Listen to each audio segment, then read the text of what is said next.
Hello po, magandang gabi po sa lahat. Kami po muli ang Likigan Family and welcome po sa ating Saturday Family Altar. Yay! So, bago po tayo mag-start, mag-ano po muna tayo, praise and worship po muna tayo. Sabayan niyo po kami, aming pamilya. Pamagat po nito ay sapat na at higit pa. Yes. Sabayan niyo po kami.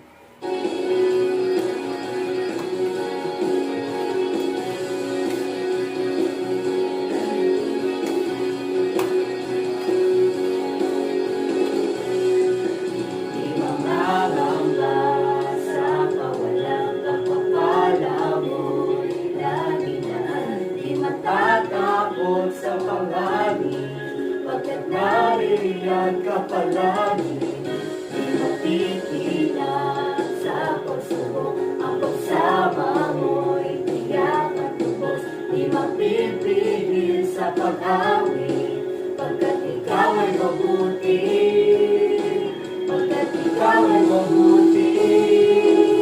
Ikaw ang aking pastor, hindi magkukulang sa pagkakas.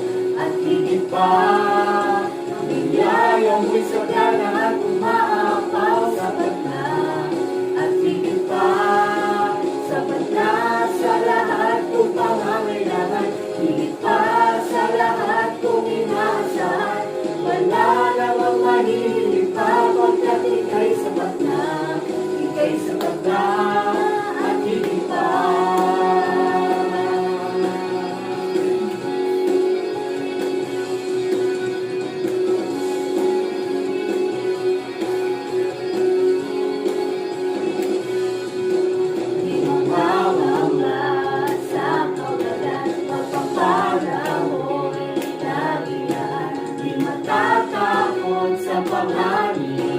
Pagkat naririyan ka palagi, di matitilan sa pagsubok. Ang pagsama mo'y tiyak at lubos, di mapipigil sa pag-awit, pagkat ikaw ay mabuti, pagkat ikaw ay mabuti.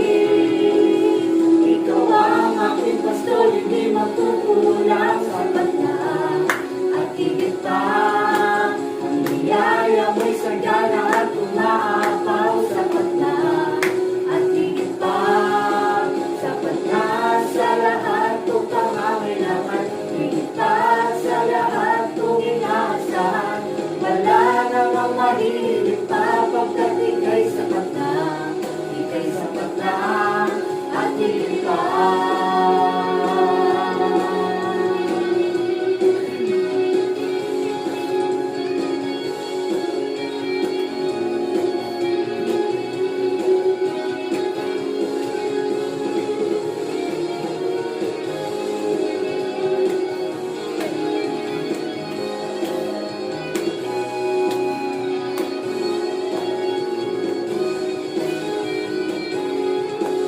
Ikaw ang aking pastor, hindi magkukulang sapat na.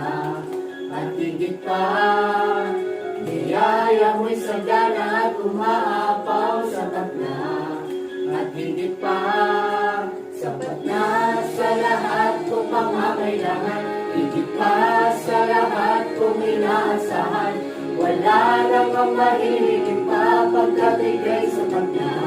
Ika'y sapat na. Ikaw ang aming pastor, hindi magkukulang sapat na. At higit pa, ang biyaya mo'y sagana at umaapaw sapat na. At higit pa, sapat na sa lahat kong pangangailangan. Higit pa sa lahat kong inaasahan. Wala namang mahilig pa, pagkat ika'y sapat na. Ika'y sapat na. Wala namang mahilig pa, pagkat ika'y sapat na. Ika'y sapat na. Wala namang mahilig pa, pagkat ika'y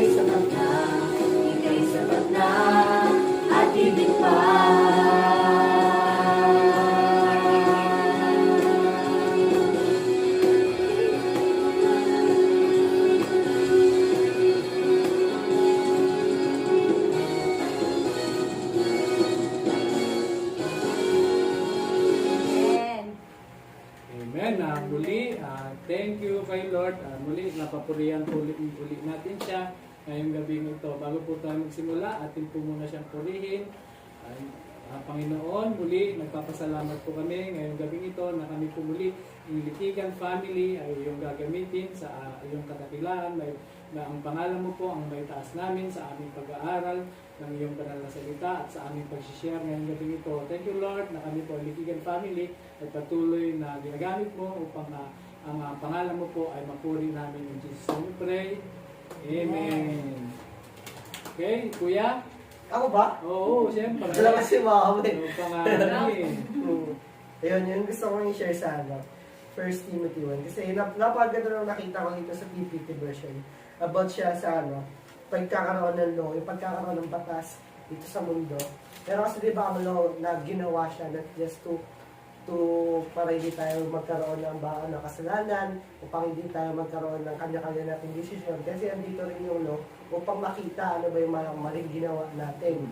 Di ba? Sabi nga po dito sa sa 1 Timothy 1, verse 6, sabi po, we know that moral code of the law is beautiful when applied as God intended. But sa verse 9, sabi po dito, but actually the law was not established for righteous people, but to bring conviction to the sin to the unrighteous. The law was established to bring the revelation of sin to the evildoers, rebellious, and the sinners without God. Those who are vicious and perverse, to those who strike their father and mother, sinners and murderers, and so on and so forth. Kasi marami dito nabanggit namin na klase ng kasalanan na pwede mong makita sa law. Diba? Pero maganda nga daw po talaga ang law kapag na-apply daw po as intended as God. Diba? Kasi ang law nga po, diba, kaya binigay sa atin natin Panginoon yung 10 Commandments. Not just to makilala natin yung Panginoon, but to bring yung dapat ating iwasan. Kasi diba, nung wala pang law ang mga tao, nung wala pang batas dito sa mundong ito, diba, kanya-kanya tayo kung anong ginagawa natin. Hindi natin alam kung ano ba yung tama sa mali. Diba? Pero andun yung Panginoon, diba, nung bago pa, bigyan ng Panginoon yung 10 Commandments kay Moses, di ba? Doon yung Panginoon upang magsabi sa kanya mga tao, ay, anak, mali yung ginagawa mo, ay, anak, huwag mo yung gawin. Pero nung simula na nagkaroon na ng law na pinagkaloob sa atin ng ating Panginoon, doon na nakita ba na kung ano ba talaga yung kasalanan na ginagawa natin. Kasi yung law, siya yung naging light upang ano ba yung mga kasalanan na ginagawa natin na hindi natin alam. Pero mas maganda nga po daw yung law, kapag in-apply daw po natin as God as intended, ibig sabihin yung law, ginawa siya ng ating Panginoon to make us righteous, upang iwasan yung mga bagay na makakasalanan, upang iwasan din natin yung mga bagay na makapag-define sa spiritual life natin. Pero sa application, sabi ko doon na i-apply natin ano ba yung law na binigay sa atin ng ating Panginoon. As God as intended, pure siya upang iwasan natin mga kasalanan. Huwag natin i-perverse po, huwag na natin balik na rin ano ba yung binigay na law ng ating Panginoon. Ayun lang. Oo nga, dahil dun sa law, doon nag-exist yung mga kasalanan. Dati wala naman tayo alam kung mali ba to, kasalanan ba to o hindi, no? So dahil sa law, doon nakita na gaano tayo makasalanan, no? Sample na yung mga law na sinusunod natin dyan sa labas na bawal tumawid, no? Hindi natin alam na yung pagtawid pala doon ay kaya pinagbabawal, maaaring ikakapahamak natin. Yun yung ng law. Maganda yung law kung talagang susundin natin. Pero ang law din naman po ang nagpa-ex. Dahil sa law, siya yung biglang lumitaw din yung mga kasalanan. Kung gaano makasalanan. Thank you, Kuya Kai. Next, Kisha. Siyempre. Ako sa 1 Timothy 1 verse 7. Sabi dito, they want to be teachers of the law, but they do not know what they are talking about or what they so confidently affirm. So dito sa verse na to, pinapakita niya yung blind person is naglilid din ng another blind person sa direction na hindi nila alam parehas. So for example dito, kunwari sa leader ka, tapos tinuturo mo dun sa cell member mo na dapat nagde-devotion ka, pero ikaw mismo hindi ka nagde-devotion. So for us to be a proper leader, dapat muna natin ina-apply kung ano yung ituturo natin. Kasi nga 'di ba, you can't give what you don't have. So kagaya ng mga ginagawa natin sa devotions natin, hindi siya magiging meaningful kung hindi rin natin gagawin yung application. Amen. Tama naman yung sinabi ni Kisha, no? Hindi po pwedeng akayin ng bulag ang kapwa bulag, no? Kung mali yung direction nilang dalawa, eh pareho sila mahuhulog. Tama yung sinabi din niya na hindi mo po pwedeng ituro yung hindi mo ginagawa. Oo. So, tayo po bilang mga Kristiyano, dapat maging totoo rin po tayo, no? Pero hindi ko naman sinasabing ang mga Kristiyano hindi totoo. Kumbaga, sinabi kasi rito na meron talagang gano'n, yung nagtuturo sila pero hindi nila alam kung ano yung tinuturo nila. We as a Christian po, alam ko po, wala po sa atin yun. Kaya makikita naman po yun sa pamumuhay natin. No? Ako din po, as a cell leader, lagi ko po itinuturo dun sa mga cell member ko na mag-devotion. At the same time, ako pa yung nagsesend every morning sa bawat isa. Ako nagsesend sa kanila kung ano yung babasahin, no? Kung ano yung babasahin. So, kung ano yung babasahin, isa lang yung binabasa namin kasi ako sa akin nang gagaling yun, no? Eh, mahirap naman kung nag-send ako ng babasahin, hindi ko babasahin, baka mamaya pag nag-share sila, eh, ako patuloy yung hindi makapag-share, di ba? So, tayo as a Christian, kung ano yung nais natin dun sa mga sinesell natin, dapat tayo mismo yung manguna at makikita sa atin. Thank you, Ate Kisha. Next, si Bunso, Ate si Jay. Sa akin sa 1 Timothy 1 verse 16, but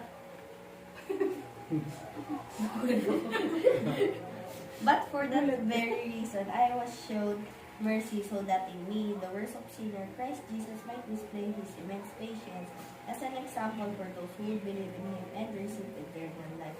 Yung inaano nga dito na dapat, since model tayo ni Christ, we should represent Him to the point na even to the worst sinner na dati na nagpe-persecute siya, napatawad pa rin siya ni Lord at napabago niya pa rin yung buhay niya. So, dapat ay nyo i-represent natin sa tao na kapag yung nakikita nila tayo, hindi sila matatakot na maging Christian, dapat mas may encourage pa sila. So, ayun, every day we should aim to become and imitate Christ more. Wow. So that so that we could become a better model of Christ. Thank you, Ate si devotion ni Ate CD. Actually, same kami, no? Pero ang ganda nung reflection din sa kanya. Tayo, mga Kristiyano, no? Minsan, may mga kaibigan tayo, minsan ang patotoo natin mismo yung sarili natin na tayo Kristiyano na hindi tinitignan ng Panginoon kung ano yung kasalanan ginawa natin, no? Tayo bilang mga Kristiyano. Lahat naman po tayo nagkasala. Minsan nga, hindi ko sinasabing maganda, no? Minsan yung kwento ng buhay natin, yung bagay na magiging positive kung paano natin i-share kung sa kapwa natin. Yun po yung ikukwento natin, yung mismong, ganun po yung ginagawa ko sa mga cell ko. Lagi kong kinukwento din po yung kung ano ako dati. Actually, alam nila kung ano ako dati. Ngayon, natutuwa din ako kasi nga, kahit alam nila yung buhay ko noon, na-amaze din naman po sila kasi inabot ko rin sila sa pamamagitan ng aking Panginoon. Kung paano ako binago, yun yung naging motivate ko Kung paano ako binago ako ng Panginoon na gano'n yung mga kalokohan ko, di lalo din sila, no? Kayang baguhin din ng Panginoon. Kaya nagkaroon po ako ng motivation, nag-motivate ako kung paano sila mababago. Naniwala ako doon. Ngayon, nakikita ko na yung naging resulta kasi pinaniwalaan ko na binago ako ng Panginoon, sila din mababago. No? Kung binago na yun, kung binago na mi, babaguhin na yun. Yung parang gano'n, no? So, thank you, Ate CJ, no? Ang ganda nung kay Ate CJ. Ikaw na, Sister Marie Chris. Araw din tayo, Brother Francis. Sa akin, naman, verse 15 to 16. Here is a trustworthy saying that deserves full acceptance. Christ Jesus came into the world to save sinners, of whom I am the worst. But for the very reason I was shown mercy, so that in me, the worst of sinners, Christ Jesus, might display His immense patience as an example for those who would believe in Him and receive eternal life. Doble na kasi. Okay. Kaya, sa akin naman yung para ni-remind sa akin dito ni Lord yung kumbaga tayo, yung mga taong malala ba, akala mo wala ng pag-asa, pero pero inabot din sila ng Oo. Panginoon. Kung kagaya niya, ito nga kagaya ni Paul, sa panahon niya, napakasama niya na, di ba? Oo, grabe. Pero walang imposible sa Panginoon. Inabot si Paul ng Panginoon, and then nakita natin kung paano ginamit ng Panginoon mightily si Paul din nung panahon niya. Ganon din sa atin. Yung mga mahal natin sa buhay na akala natin hindi na wala nang pag-asa, yung mga akala mo hopeless case na, pero hindi tayo dapat sumusuko sa kanila, hindi tayo dapat mawalan ng pag-asa, kasi kung paano inabot ng Panginoon si Paul, ganun din kayang abutin din ng Panginoon yung mga mahal din natin sa buhay na akala natin hindi na magbabago, wala nang mababago. Tayo bilang Kristiyano dapat magpatuloy lang tayo sa pagbabahagi ng salita ng Diyos. Ibahagi natin sa kanila kung paano tayo binago ng Panginoon. Ibahagi natin sa kanila yung pag-ibig tsaka yung kaligtasan na ino-offer ng Panginoon sa bawat isa. Amen, no? Tayo nga, ulit ko, no? Tayo mga Kristiyano, minsan nga may thoughts tayong ganoon talaga na kala natin hindi na kaya baguhin, hindi na sila magbabago. Pero tayo nga binago ng Panginoon. Saka walang imposible. Huwag natin i-judge yung kapwa natin kasi ang Panginoon, wala pong imposible sa Panginoon. Tayo nga binago, so sila din kayang baguhin. No? Thank you, Sister Mati Chris. Ganda din yung may-share mo. Ako, English kayo, ako naman Tagalog. Pero verse 16 din naman po, same lang din. Pero dito po sa akin, sa verse 16, sabi rito sa Tagalog, ngunit ang akong pinakamasama, grabe no, ay kinahabagan. Grabe yung salitang pinakamasama, parang pinaka-level na siya. Ako'y kinahabagan upang ipakita ni Kristo Jesus sa pamamagitan ko ang kanyang lubos na pagtitiyaga, at upang ito'y maging halimbawa sa mga sasampalataya at bibigyan ng buhay na walang hanggan, no? So yung tayo mismo, sample din, isample natin yung buhay natin dun sa mga tao na nais nating mabago. Lalong-lalo na yung mga nakakakilala sa atin, no?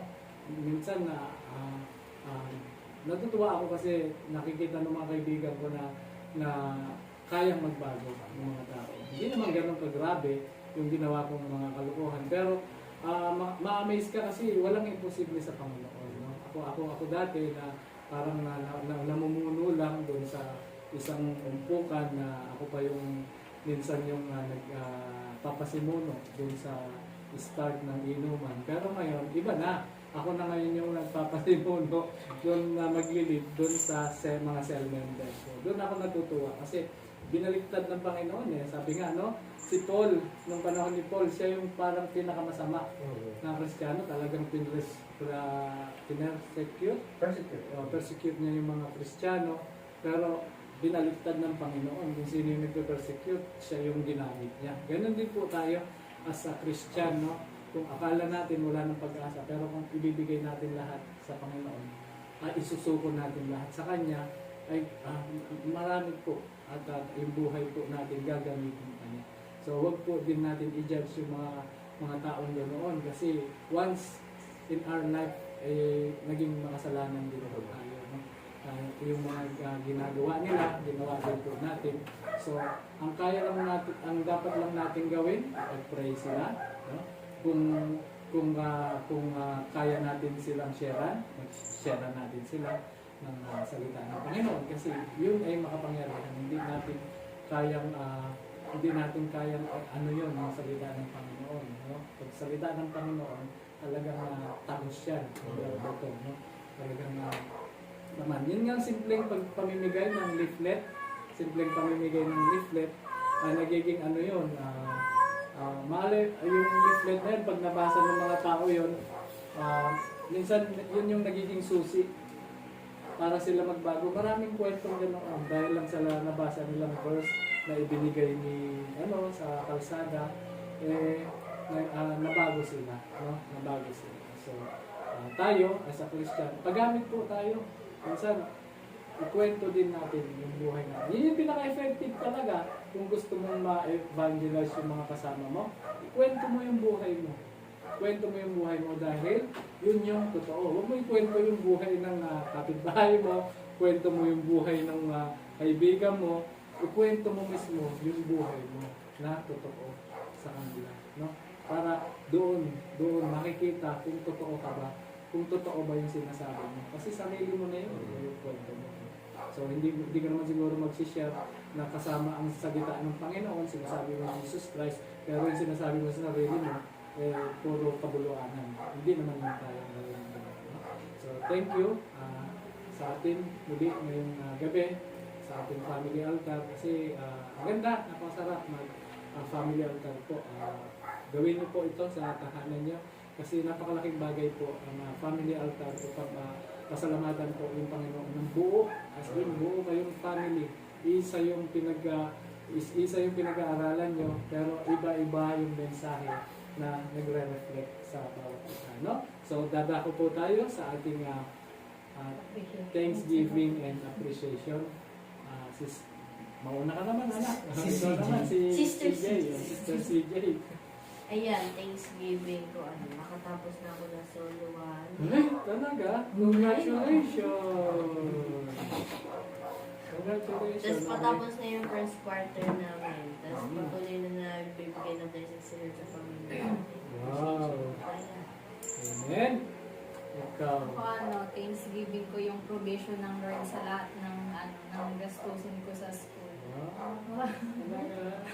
Kasi di ba medyo magastos ngayon sa mga uniforms, pati sa mga materials. Pero ayun, That is thankful good. ako sa Lord kasi hindi tayo nagkukulang. Amen. Kahit minsan Opo. tahimik yung mga client natin. Tahimik yung client. Pero hindi tayo nagkukulang. Tsaka andun yung baking ni Mama. Ayan. Kumbaga, nagsusupport din siya sa atin para hindi tayo mawalan sa pang-araw-araw. Chris Delight. Bumili na po kayo ng Chris Delight. Tapos, Thanksgiving ko din yung guidance sa atin ng Lord sa pag-alis-alis natin sa bawat araw. Tapos, Thanksgiving ko, sino ba? Ay, lahat. Appreciation. Ay, oo nga pa, Thanksgiving ko lang lahat. Appreciation. Kuya na. Ikaw. Ako na, yun Thanksgiving kasi Luna. Ay, di, joke lang. Yun, Thanksgiving kaya this week, na natapos na yung exam week namin. Kasi grabe, sobrang ingat talaga. Lalo nung Wednesday, nung nakita ko yung test paper ko, naiyak ako. Bala? Hindi, mukha akong babagsak sa sobrang hirap. kahit yung mga katabi ko nag-gets mo. Yun. Sabi ko na lang, oo.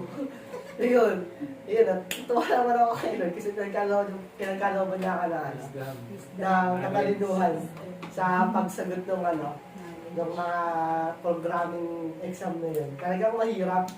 Yun. And yun, na-survive ko yung na yun. Pati nga yung na rin, prelim quarter namin. Yun, Thanksgiving ko yung kay Lord. Even yung sa pagkakaroon ng daily devotion, yung napag-share ulit ako this week.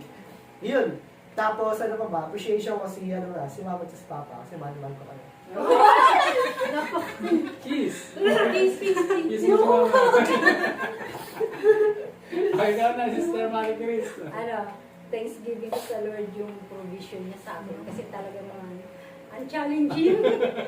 Sobrang challenging. Simula noong umuwi ako. Pero hindi Grabe, nagpapabaya yung Panginoon. Kasi Amen. yung wisdom na pinagkakaloob niya, tsaka yung skills na gagamit natin para makapag-produce tayo ng wealth kahit paano, di ba?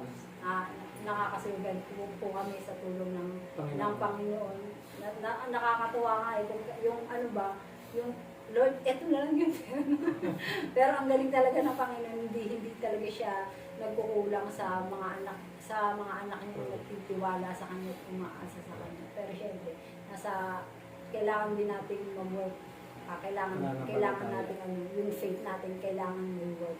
Kaya tsaka nakikita natin sa pamilya, nakikita namin sa pamilya po namin kung paano po kumikilos po yung Panginoon. Appreciation ko po yung mga anak ko. Kasi sa pagkilos sa bahay, pati si Papa. Hindi. Sino pa ba?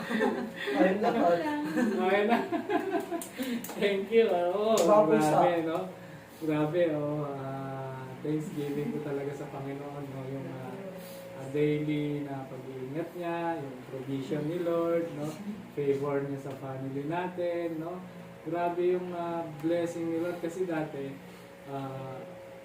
natutuwa ako kasi nga na-excite, na-excite, hindi, gano'n. Yung pag dumating si Sister Marie Chris, gano'n po, na-excite ako dun sa gagawin ng Panginoon na kung ano yung pagbabago, wala eh, hindi pagbabago pa. Kung ano yung mas blessing na makikita ko na tayo ay buo na maglilingkod na kay Lord. So, pinakita niya talaga, na-excite ako dun sa gagawin yun eh. Inaabangan ko. So, tayo as a family, inaabangan din ni Lord. Ano yung kakayanan nyo na ngayon nabuo na kayo? Yun yung tanong eh. Oo, dati nung kulang kayo, ganun yung pananampalataya nyo. Sabi ng Panginoon. Ngayon buo na kayo, may higitan nyo ba yung pananampalataya nyo noon na kulang kayo? Doon ako na-excite kasi buo na tayo ngayon. So, lalong dapat yung pananampalataya natin at lalong dapat na tayo family, magkakaisa at lalong iisa, unity. Yung unity ba? Iisa yung talagang minimithi natin. No? Ganun naman, iisa lang naman talaga. Kasi nga nakikita naman, we as a Christian, buo tayo na nagsiserve sa Panginoon. So yun, ang inaabangan ng Panginoon na tayo buo na nagsiserve sa Kanya. No? Dapat tayo as a Kristiyano po, lalo po mga family, lalo na ganito, family altar, magiging good example po yung family ng bawat isa sa bawat nakakapanood, bawat nakakilala. No? So, natutuwa po ako, na-excite ako dun sa gagawin ng Panginoon na miracle ba? Blessing. No?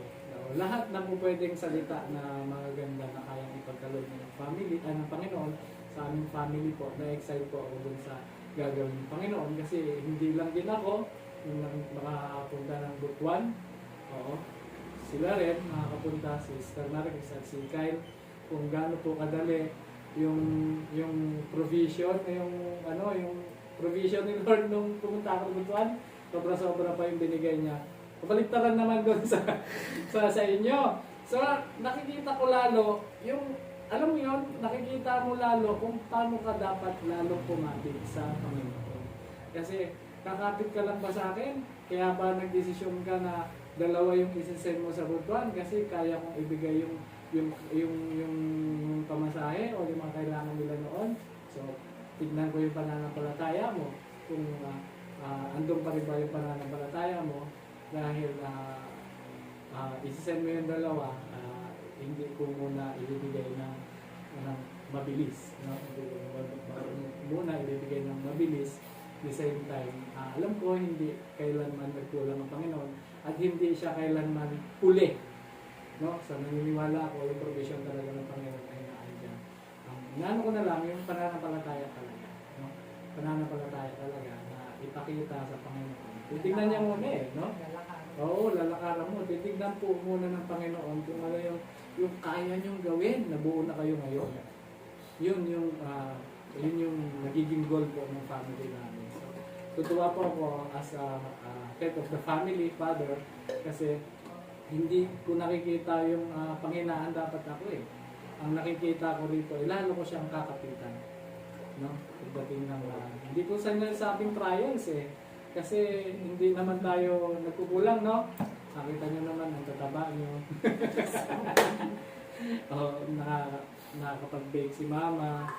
Sadyang sakto lang talaga. Sakto lang yung blessing nila ito.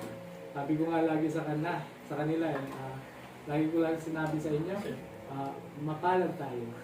Mapalad tayo ng higit-higit.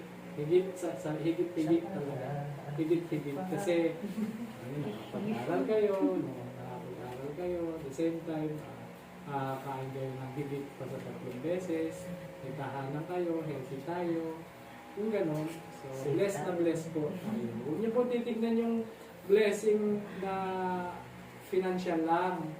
Tignan niyo po kung gaano ka-bless ba tayo na buo yung family, malusog ang family, may trabaho si papa, si mama, mayroon kayong tahanan na buo na kayo po ay nasa Okay? So, ayun, na-appreciate ko ang bawat isa, no, sa pagkakaisa. No? Pagkakaisa po na magtipid ng kuryente. Pagkakaisa po na magtipid ng tubig. Yun, ganun. So, natutuwa ako kasi nga naandun yung pagkakaisa ng bawat isa. Okay? Yun lamang ang aking masishare. Nagpapasalamat po ako sa inyo, sa lahat po ng nanonood. No? Sa lahat po ng nanonood, maraming salamat po. Shout out po sa family nila Pastora, o sa lahat. Sa lahat ng leaders po. No? Sa lahat ng leaders. Lahat ng leaders. Ano pa? Meron ba kayong pahabol na batiin? Wala na. Wala na. Na lahat Okay. So, ayun na lang po. Maraming salamat Closing po prayer. Maraming salamat po ulit sa nagtangkilik po. Patuloy lamang po na suportahan yung ating programang Daily Devotion at Family Altar. No? So, Bukas bago po, po kami Church. magpaalam at tayo po muna ay mag-closing prayer. Sister Marie Chris? Let's pray. Panginoon, salamat po Diyos sa pagkakataong ito, God, na binigay mo po sa amin, Panginoon. Salamat, Panginoon, sa iyong salita, Panginoon, na amin pong napagsalusaluhan, Panginoon, at dalangin po, God, napatuloy po namin ito, O Diyos, na isa pang buhay, Panginoon, at yung pong mga salita, O Diyos, na bilangan po namin ito, marinig, Lord, kundi mapupunto action din po namin ito, Lord, i-apply namin, Panginoon, sa amin po mga buhay, Panginoon. Salamat po, O Diyos, and hindi, Panginoon, pinagkakatiwala po namin sa iyo, Panginoon, ang buhay ng bawat isa, O Diyos, ang buong Joy of Faith Church, Panginoon. Salamat po, O Diyos, sa inyo pong kapulitan, sa pangalan ni Jesus. Amen. Bye-bye po. Maraming salamat.